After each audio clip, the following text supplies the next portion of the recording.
It started like a dream. Oscar Piastri, youngest of the pack, creeping up the grid, finding wins, collecting points, leading.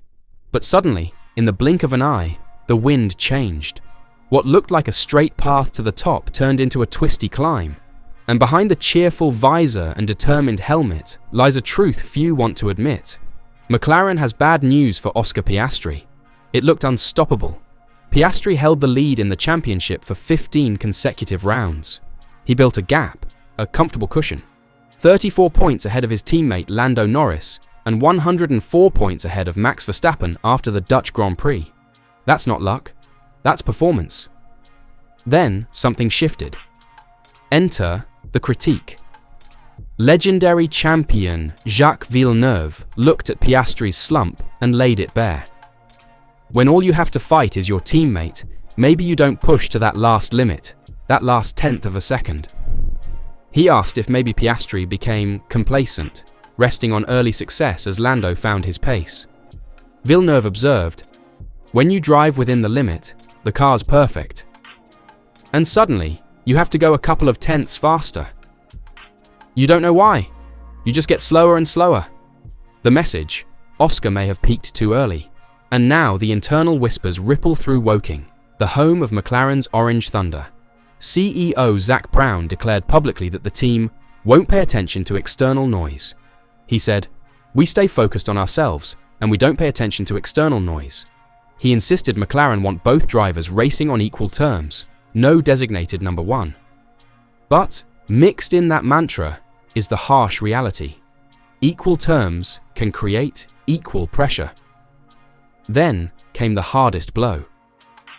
Former team boss Günther Steiner, never one to pull punches, assessed Piastri's Mexican Grand Prix performance and said, "It wasn't good enough to be world champion." He added, "He's struggling now." One of the things I could conclude, Oscar being, he doesn't get support from the team to win the championship, you lose a little bit your mojo. Brutal. And public. Think about that. You come into the season with nothing but opportunity. You race free from expectation. You soar. Then, without warning, you begin to falter. Piastri admitted after Mexico, "We certainly tried a lot of different things.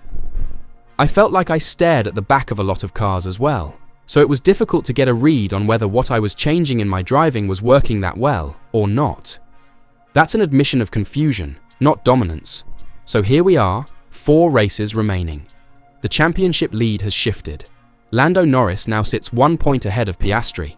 The pressure cooker is turned up. McLaren, confident in their equal drivers philosophy, now face the reality of one of their men at risk of losing his grip. Look deeper. McLaren started the year strong. Brown said, "And the last thing I would like to add is that we've won the 4 races I wanted us to win this year. We wanted to win in Bahrain, Monaco, Australia, Silverstone." That's a list of big targets, ticked off. But after the mid-season, the surge from Verstappen and a drop in Piastri's form changed the landscape. Team principal Andrea Stella chimed in. "I think Oscar said it well earlier when he spoke about constant evolution. In Formula One, if you think you can relax, rest, or slow down because things are working well, then you are going to have big surprises in the future. You need to keep evolving. You need to keep finding ways to progress. You need to change for the better." A warning, a statement, a challenge. Which brings us to the heart of the matter. McLaren's equal chances stance is catching up with them, and with Oscar. Winning is one thing. Holding on is another. Sustaining the charge across a whole season requires relentless evolution, tougher decisions. The equal seat doesn't give you immunity from being edged aside, and Oscar knows it. He's driving differently now, trying things, but reading from his own admission, he felt like I stared at the back of a lot of cars, trying to figure out if his changes were working. That's not the posture of a driver in full flow. That's the posture of a driver chasing. The pressures stack, internal doubts, team strategy no longer favoring a clear leader, rivals rising, tires changing, circuits coming thick and fast. The transformation of performance into pressure is complete. Now the question echoes through McLaren's garage. Will Piastri regain the spark that launched him into the lead? Or will he fade as the equal driver policy, the public scrutiny, and the creeping complacency finally caught up? Brown says the team is ignoring external noise, but inside the paddock the noise is loud. A driver slipping, a title slipping, a message being sent. Because make no mistake, at this level, not good enough isn't just an opinion. It becomes fact. And when your teammate is flying and the team policy gives no one priority, your margin for error disappears. The seat gets heavier, the applause fades, the whispers begin.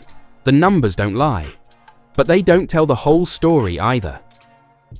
Oscar Piastri's descent from clear title leader to under-pressure underdog isn't just about race results. It's about timing, psychology, and something no simulator can model: momentum. Let's look at what's ahead. 4 races remain. 2 of them are sprint weekends, where more points can be won and lost. Lando Norris, once in Oscar's shadow, is now ahead by a single point. Max Verstappen, who seemed out of the title picture not long ago, is charging like a man with unfinished business. He trails by just 36 points. That's 1 weekend of chaos away from flipping everything. So where does that leave McLaren? Still smiling publicly. Still insisting there's no number 1. But behind the scenes, the equation is changing. Norris is the one delivering. And Piastri, once the golden light in Papaya, is now the one trying to recalibrate in real time. That's a dangerous position to be in with the season reaching boiling point. Guenther Steiner didn't sugarcoat it. "He's struggling now," he said of Piastri. "And I don't know what exactly is happening. But I think he lost a bit of confidence."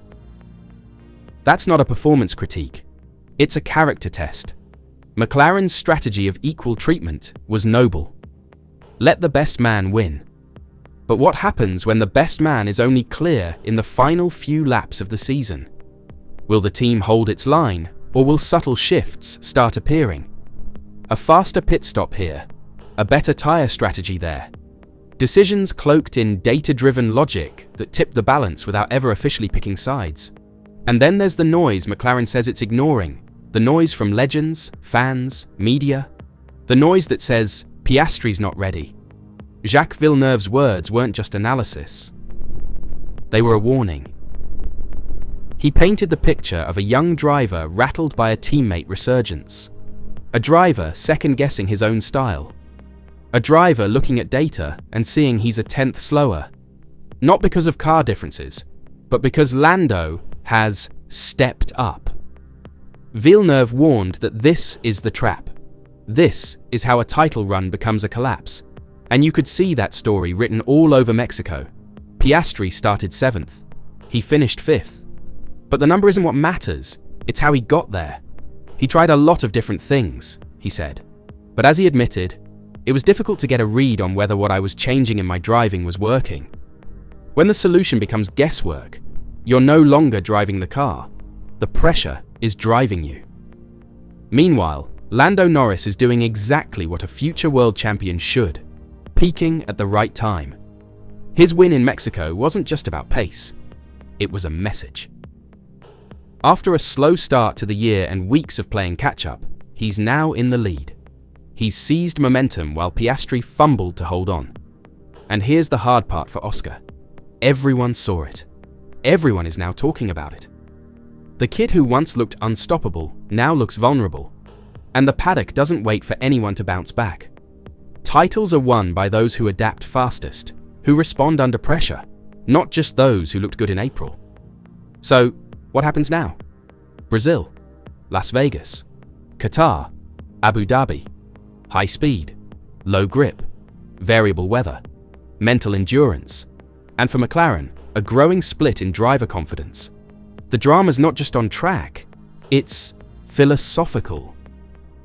Do you keep the equal drivers policy even if one is clearly outperforming? Or do you shift your weight to support a championship run?